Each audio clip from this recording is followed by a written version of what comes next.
Apart from being one of the emperor's grandsons, who were you in 1974? I graduated from Military Academy Sandhurst in 71 and then returned back to Ethiopia and joined the 3rd Military Division of the Imperial Army. And I was active in the military, and I was also active amongst the people. The province that I was sent was my father's. He was governor of Harar, and I was sent particularly there because to the people and the military, there would be a very good place for me to stay. So you were not only an officer? No, I had both responsibilities of, in military clothing I was a lieutenant, in civilian I was still a prince, and the people considered me, if they had problems, to come to me. And I would take the same problem then to my grandfather and find some solutions.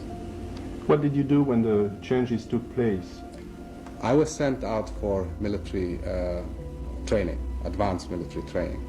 So I got married in April of 74 and then left the country. And what did you do after you left the country? Well, I was in the United States for a military course. And as soon as I heard when they deposed my grandfather, I left military school and tried to be involved in the problems in Ethiopia and resigned from the army. What are your activities now, 12 years later, and where? Well, I am trying to find solution of how to make changes amongst the people as well as amongst the military. There has to be a bridge between the two in order to make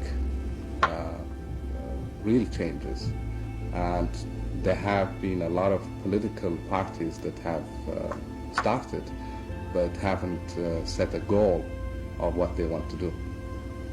And you think you could be the man who could put all these forces together? In the future, I still have a role to play in Ethiopia.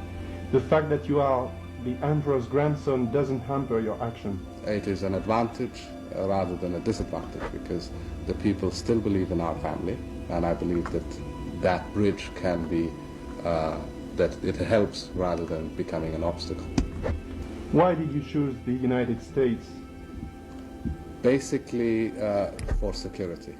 I was in Europe for a year, and there had been some team of the military government who were trying to assassinate me, and I chose the United States to be a secure place.